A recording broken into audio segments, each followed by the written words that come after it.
কলকাতা শহরে থাকতো দুই ভাই বোন। তাদের বয়স ছিল 16 এবং 11। একদিন তারা বৃন্দাবনে ঘুরতে আসেন তাদের বাবা মা সহ। ছোট ছেলে ও মেয়েটি একদিন কারো নিষেধাজ্ঞা না মেনে রাত 2টায় প্রবেশ করেন নিধিবনে। তারপর তারা নিধিবনে যা দেখতে পায় তা দেখে তারা চিৎকার করে ওঠে।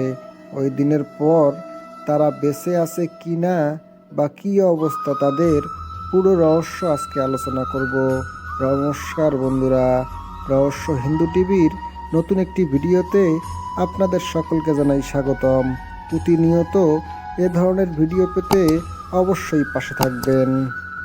কলকাতা নিবাসী রবীন্দ্রনাথের দুটি সন্তান ছিল। তারা ছোটবেলা থেকেই পরিবারের কৃষ্ণ পূজায় নিয়োজিত ছিল। দিন দিন এভাবে তাদের কৃষ্ণ ভক্তি বৃদ্ধি পেতে থাকে। একদিন তারা তাদের বাবার কাছে বায়না করেন তারা শ্রীকৃষ্ণের লীলাভূমি বৃন্দাবনে ঘুরতে যাবেন। বাবা তাদের ইচ্ছা পূরণের জন্য বৃন্দাবনে চলে আসেন। একদিন সকালে তারা বাঁকি বিহারী মন্দিরে আসেন এবং দুই ভাই বোন পূজারীকে জিজ্ঞেস করেন তারা ভগবান শ্রীকৃষ্ণকে দেখবেন। তখন পূজারী তাদেরকে বাঁকি বিহারী মন্দিরের প্রতিমা দেখিয়ে বলেন, ওই দেখো শ্রীকৃষ্ণ বিরাজমান রয়েছেন।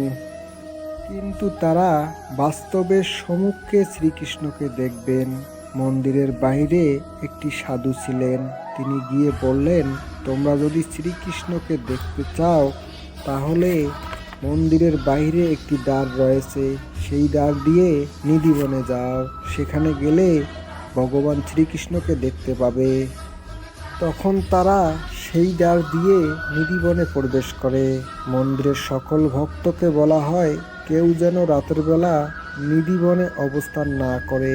কিন্তু তারা দু ভাই বোন সেই বনের একটি গাছের তলে লুকিয়ে থাকে, যাদের কেউ তাদের দেখতে না পারে। তাদের প্রবল ইচ্ছে ছিল তারা ভগবানকে দেখবেই। কিন্তু রাত 2টায় তারা যে দৃশ্য দেখতে পেল তা দেখে তারা ভয়ে আঁতকে উঠল। নিধিবনের সমস্ত তুলসী গাছ গোপিনীর রূপ নিয়েছে। সেখানে মুরলী নিয়ে প্রকট হয়েছেন ভগবান শ্রীকৃষ্ণ। তারা দেখতে পেল ভগবান গোপিনীদের সঙ্গে রাসলীলা করছেন। তারা এ দৃশ্য দেখে বিশ্বাস করতে পারছিল না ভগবান তাদের সামনে এভাবে অবস্থান করছেন। তারা মনে মনে বলে, হে ভগবান, তুমি আমাদের আর ছেড়ে যেও না। তখন সেখানে ভগবান প্রকট হয়ে বলে, আমি সবসময় তোমাদের মধ্যেই অবস্থান করছি। এ দৃশ্য দেখে তারা অজ্ঞান হয়ে পড়ে। পরের দিন সকালে তাদের যখন জ্ঞান ফিরে তখন তারা দেখতে পায় তারা মন্দিরের ধর্মশালায় পড়ে আছে। মন্দিরের পূজারীকে তারা জিজ্ঞেস করে এখানে তারা কিভাবে এলো। পূজারী বলেন তাদের এক বৃদ্ধ লোক এখানে রেখে গেছেন এবং বলেছেন ভগবান তাদের সঙ্গেই রয়েছেন। বন্ধুরা, এমন হাজারো ঘটনা ঘটছে সেই রহস্যময় নিধিবনে। যারা আজ পর্যন্ত নিধিবনে গেছে তাদের কেউ অন্ধ, কেউ বোকা, কেউ বা পাগল, কেউ বা নিখোঁজ হয়ে আছেন। অর্থাৎ নিধিবনে সবাই ভগবানের দেখতে পায় না।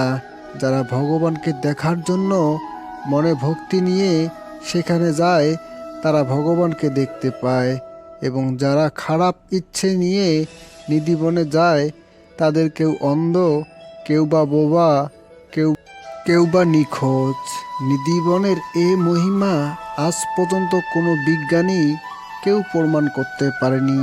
আপনিও যদি ভগবানের দর্শন পেতে চান তাহলে নিধিবনে যান, ভগবানের দর্শন লাভ করতে পারবেন। এবং কমেন্ট বক্সে বলুন জয় শ্রীকৃষ্ণ।